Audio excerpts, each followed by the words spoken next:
There you go. Good morning, and welcome to the Gospel according to Kinison. And I am your illustrious host, Bill Kinison, along with my co-host that you never see, Sherry Kinison. Good morning. There she is. I'm glad that she says something, because that's when I get to hear her be nice. No, she's nice all the time. Good morning, Jack Friedman. He's Jack, number he's one. on first. He's on I first. think Marcy's in Chicago. Marcy's watching. Whoa! And Don Morin's watching. Good morning, Marcy, you're in Chicago or Elgin, Illinois. Tell Andy hello and eat all that good pizza. They do have good pizza up there. All the way to Rockford. Good morning, Don and Cheryl. Don and Cheryl, is the horses running today? I don't know. Well, if they are, I pray they do well. Gary Witt. And Jack Friedman, well, I've got about Jack Friedman still. Jack. Still on Jack. Yes. And Jack might be interested to know, I've really been studying Jewish cultures back in the days of Jesus. And the reason I mentioned Jack is Jack, I guess he was our AD in the show that I did, the Gospel according to Kinison, the play. Mm-hmm. And he taught me a lot about the Jews then, and he said I taught him a lot about Pentecostalism. And so we basically learned from each other. And I want to ask everyone, please like the Gospel according to Kinison. And if you enjoy the program, we have it set where the public can watch it. You don't necessarily have to be a friend of Sherry and I. And I'm sure, Sherry, there are some people that watch us that are not our friends, if you know what I mean. But they watch us because they still get good stuff. We give them something to talk about. Let's give them something to talk about. Don Morin said next week. Next week, all right. And we know how to get that online, right? Well, we can watch it. I think so. I got to ask Don again of the company that they use. But anyway, good morning, Jeff McLaughlin. Glad you're okay. I'm trying to think if I shouldn't say this, I guess, as a minister. Did I ever lose money going with Don to the races? I don't think so. Good morning. I have made money. Sandra Skurzik from Boston. I love Sandra and Gary Witt from Tulsa. Whenever we go to Tulsa, which will be one of these days, we'll have dinner with he and a lot of the people that watch us in Tulsa. And I love him. And then Sandra Skurzik, she knows how I feel about her. And her family. Just a fantastic family. Danny and Teresa James. Danny and Teresa J. They've been watching for a while. Stuart Perks. Diana Lee. Good morning. John Lutz. Good morning. Don't go past Diana Lee so fast. Her husband's name is Bill. Her and Bill are watching. I know it. I thought at first when I saw their son's name was Billy. Yeah. And I thought, man, she fell in love with me so much she named her child. And then I found out, no, her husband's also named Billy. So I think she had a thing about, for you that don't know, I'm just talking out of the blue here. Diane and I actually were engaged at one time. And believe me, it wasn't her. She's a fantastic person. Good morning, Anthony. Anthony Golden, good morning with that golden voice. Kimberly Moore, good morning. And Steve, if you're going to say Kimberly, you got to say Steve. Steve, I don't know if Steve's watching, but yes. Good morning, Kimberly and Steve. I love Kimberly's posts and pictures. Ready?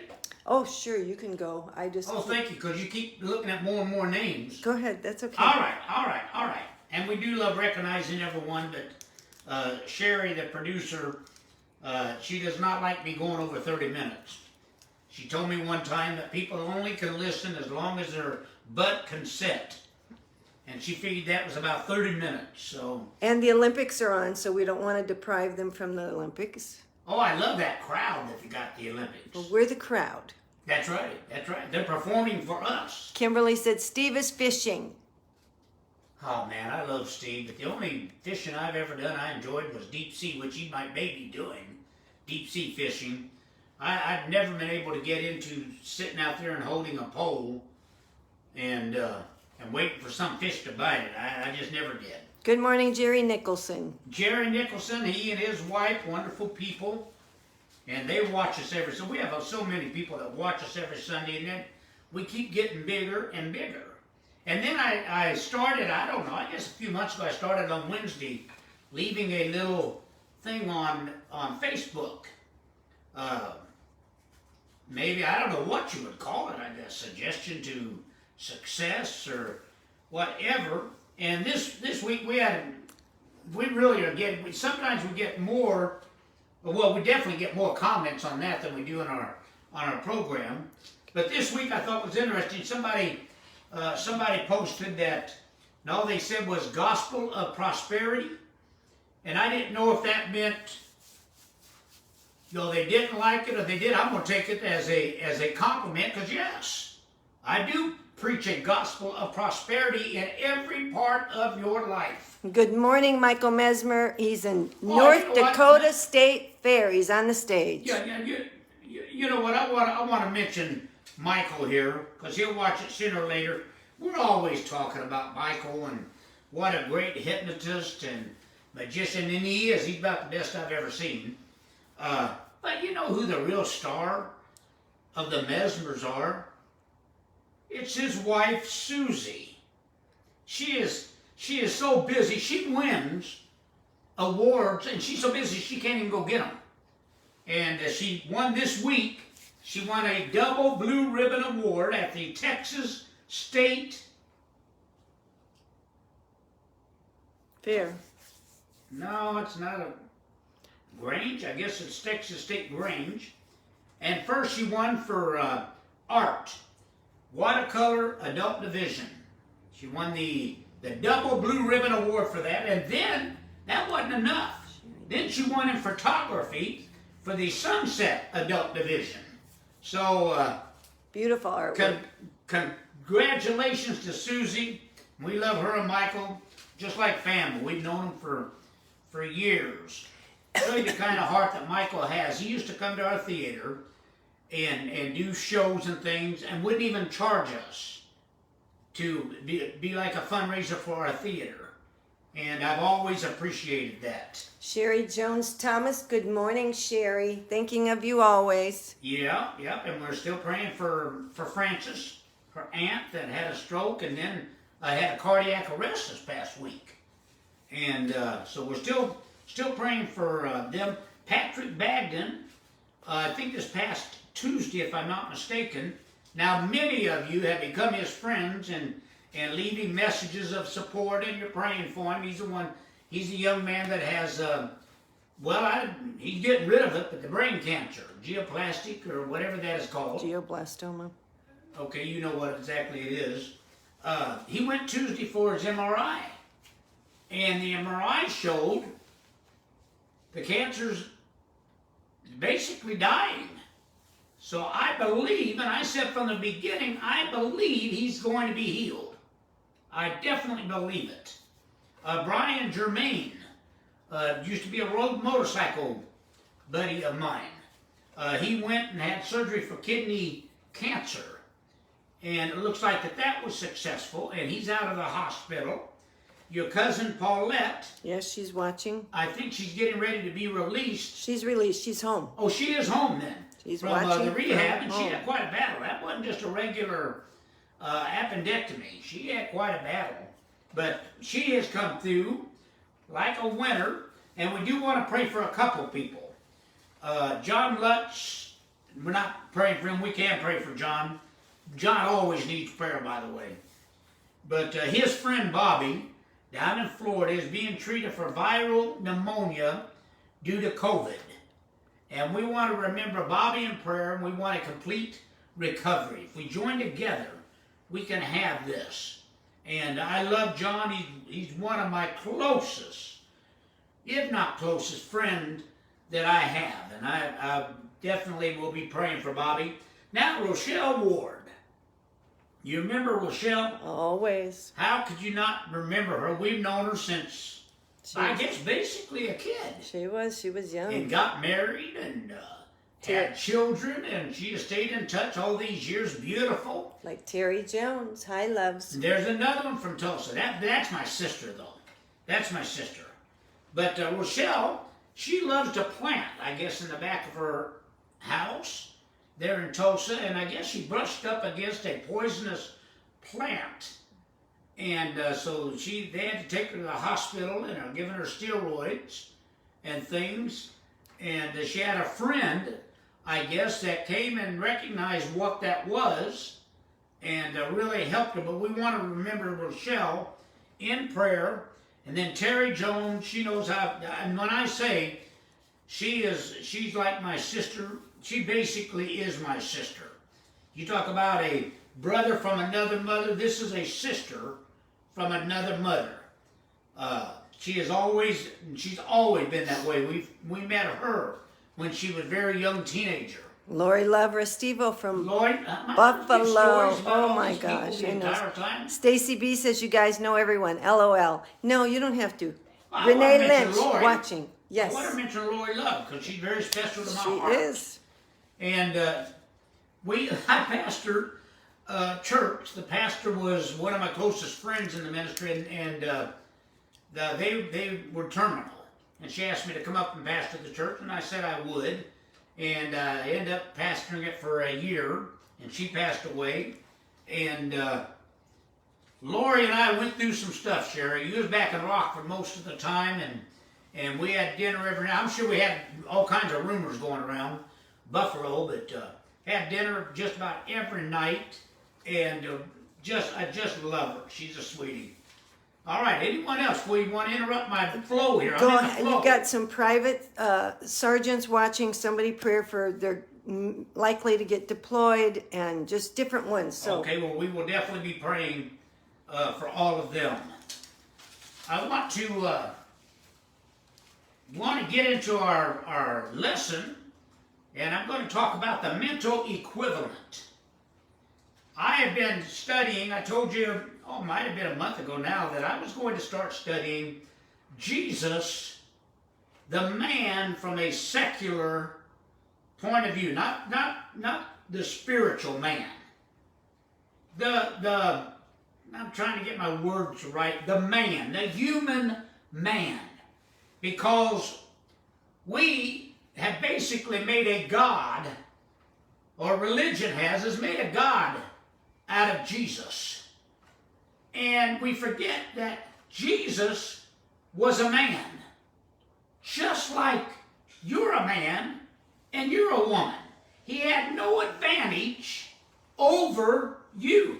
God did not give Jesus, the man, anything that he has not given to you. And I look at the way that he was raised, and I got to be honest with you, and I'm not putting myself on a pedestal by any means. I've seen a lot of similarities in what he grew up in. Back in the days that he was here, there was persecution for anyone that thought differently. There was persecution, and they got serious about it. Let me go through the notes here. Okay, I keep telling you I'll do this, but I don't want to also lose the atmosphere of success that we teach. But Jesus, matter of fact, I'm not even going to really do a lot of that today. Jesus battled. He fought not only religious pressures, because this was a man they all knew. Everyone knew who Jesus was. Not as the Son of God. They knew Jesus, the man. They even knew him as the child. And they knew he was born out of wedlock. And they were friends. The men in the village became friends with Joseph because he married Mary, who had a child out of wedlock. Now, I want to kind of build this a little bit for you. Jesus had 4 brothers. We don't know how many sisters he had, but he did have at least a sister according to the scriptures. But he had 4 brothers. We have this Everything is so glorified. When it comes down the road and there's a line of people and he gets in line to be baptized by John the Baptist. And he makes his way to the water. Now, there are two different stories that the dove lit on him after he came out of the water, and then there's another in the Gospels, actually, I think in the Gospel according to John, he has the dove lighting on him and sitting on his forehead as he is in line. But either way, that was a sign to John the Baptist that this was the Son of God, but even more, this was the ruler. That's what John the Baptist really seen. He was going to be the king and the ruler of the Jews like David was. Now, you all know the story, but we have glorified it so much. But Jesus walked down, gets baptized. John the Baptist tells him in the water, I have need to be baptized of you. Well, Jesus knew the scriptures because he grew up in the synagogue. And he said, no, you need to baptize me because that's the tradition. He doesn't admit that he's the Son of God for a couple of reasons. First, he's got Pharisees, Sadducees, Levites, and priests that are just waiting for him to utter something like that so they can kill him. Then he also has the political power. Now, you don't think of Jesus being political, but he was actually very political. And he taught against the taxation and the rulership of the Roman government. I don't really fight. I'm no more than Jesus. Well, Jesus probably fought a lot more than I do. But we face pressure from preachers, from organizations. I remember when Sherry and I was doing the civic centers and the city auditoriums and PTL, wherever we were at, which I actually liked, but wherever we were at, they would run a leader tape on that local program in that area that would say, if you've been to Bill Kinison services, call this number immediately for counseling. Now, I liked it. I liked being the martyr. Besides that, we had all kinds of people that came out to our service to find out what I was so bad about. Why did they dislike me so much? And much like Jesus preached a very simple message. A message of prosperity. A message of success. A message of healing. And he really was teaching in a way, because we don't get this in our churches, it'd mess up everything for them. But he was telling them that the God in them, he said it this way, the Father. He said, the Father and I are one. I don't do these works, it's the Father in me that does these works. I'm teaching you today, and I've been teaching for a while, that it's the God in you, not the preachers. What were the Pharisees, Sadducees, Levites, and priests are now your pastors, your board of your organization, the board of your church. That's what controls. The Pharisees were put into such a seat. They separated themselves. There was no middle class. Either you were part of the Pharisees who lived very, very, very well, much like your televangelists, lived very well, or you were the peasants. You were the carpenters. You were the workers. You were what you called the common folk. And you had Rome that not only was Rome taking a lot of your money and your taxes, but you also had the temple taking a lot of your money. And Jesus spoke out against that. So I don't usually get into politics on my program because I have many, many friends that are Democrat. I have many, many friends that are Republican. I want to tell you right up front, and if this upsets you, that's fine. I am not a Democrat. I am not a Republican. I am an American, a citizen of the United States of America. And I don't agree with what's going on with our government today. Regardless of the party, I don't agree with it. It's much like it has been before, and I'm not going to get into it because I got a great message I want to give you. But I want to say those things to you. That whatever I'm teaching you is what Jesus taught. And it's for you. You can work it. I want to give you a scripture. Genesis 13 and 17. It says, "Arise, walk through the land, the length of it, and the breadth of it, and I will give it unto you." He said this to Abraham. Now I have these little Kinisonisms that I give you that you can put on your fridge if you like. Whatever you want, you must have the idea of it in your mind. Whatever. If you have the idea, if you have the faith in that idea, then it will manifest itself in experience. I have a question. Are you mentally prepared? You already have everything that you are ready for. I'll show it to you. If you don't have something, you're not ready for it. Wow. That kind of puts it on your doorstep. You might think you are, but mentally, you are not. The late Emmett Fox used the term mental equivalent to refer to the same principle.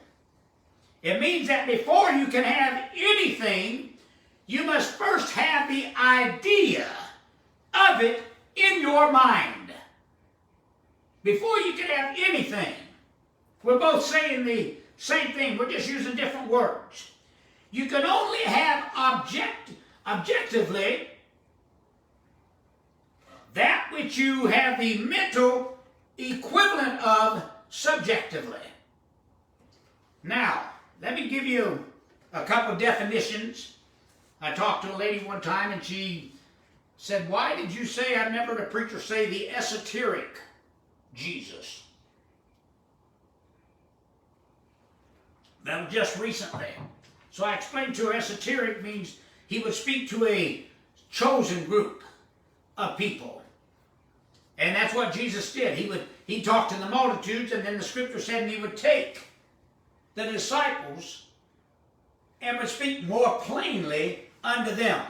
Well, objectively means in a way that is not influenced by personal feelings or opinions. So you can only have objectively that which you have the mental equivalency of subjectively. Subjectively means in a way that is dependent on the mind for existence. Exactly what I'm telling you. It has to be in your mind before you can have it. Another question. Are you imprisoned by your circumstances? Whatever good you want, first possess the idea in your mind. I had a very, very good friend, and I would encourage all of you to friend him on Facebook. He's a fantastic comic, but he writes thought-provoking, funny things every day. I look forward to it. His name is Argus Hamilton. One of my favorite comics and people of all time. August, after I posted what I did this week, he said, you're a cross between Norman Vincent Peale and Billy Graham. And I thought, man, I love that. A cross between Norman Vincent Peale, which you know was a motivator, a success teacher, and between Billy Graham, who touched people spiritually. You see, whatever good you want, first possess the idea of it in your mind. What do you want? Then start thinking about it. Never mind what you don't have objectively. Never mind about that. Don't worry about what the situations look like. That is where people get hung up so many times. People get so hung up on what they don't have that it kills their creative power to think about what they can have. I was pastoring in Rockford, Illinois years ago, and again, I wasn't a normal kind of a preacher. Instead of having a Sunday school class for the adults, I had a success seminar every Sunday. And then we'd have our regular service. But for Sunday school, I taught a success class. And I had a woman say to me, Pastor, don't tell me to say I'm rich when I don't have any money. I am poor, and don't tell me to say anything differently. Well, if all you can do is think about your present circumstance, then you imprison yourself in your present circumstance. That's all you think about. That's all you're going to have. Whatever good you want, first possess it in your mind. You must feel the idea of good you desire in your mind. In your heart, you've got to feel it. Let me give you some plain, practical, I guess maybe Facebook will kick me off when I say capitalistic examples. If you want a new house, you must first have the idea of that new house in your mind. You must possess the mental equivalent of that house in your mind. That's why I teach you to visualize. In your mind, walk into that house. Sit down in that living room on that couch. Open up the fridge and get you something to drink. All in that visualization. Go in and lay down on that bed in that beautiful bedroom. Go out on your back porch. Go out on your back deck. And just look at the beautiful scenery you've got there. Go out and heat up the barbecue. Heat up the griddle. Make you some ribs. Make you some barbecue. See, many times in a visualization treatment, I'll send you to the wall where the safe is. Behind the drapery. You all know where they are. Open up that safe and see all the money you've got in there. Visualize. Visualize. See yourself having all the good you desire. You already have everything you are ready for.